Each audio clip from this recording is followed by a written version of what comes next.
Kahit gaano ka kaabala, hindi mo dapat kalimutan ang iyong pamilya.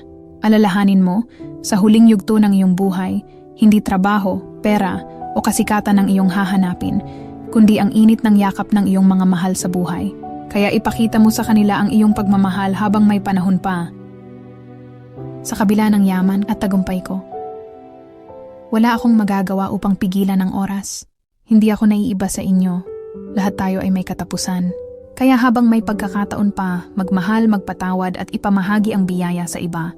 Dahil sa huli, hindi kung gaano tayo kayaman ang sukatan ng ating buhay, kundi kung gaano tayo naging mabuting tao.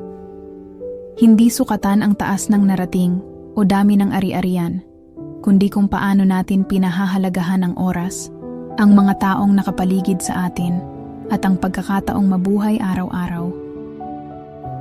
Sa dulo, lahat tayo ay may parehong hantungan, kaya't piliin nating maging mabuti, matuto mula sa buhay, at patuloy na magsikap ng may puso at pagpapakumbaba. Iiwan ko ang tanong na ito sa'yo.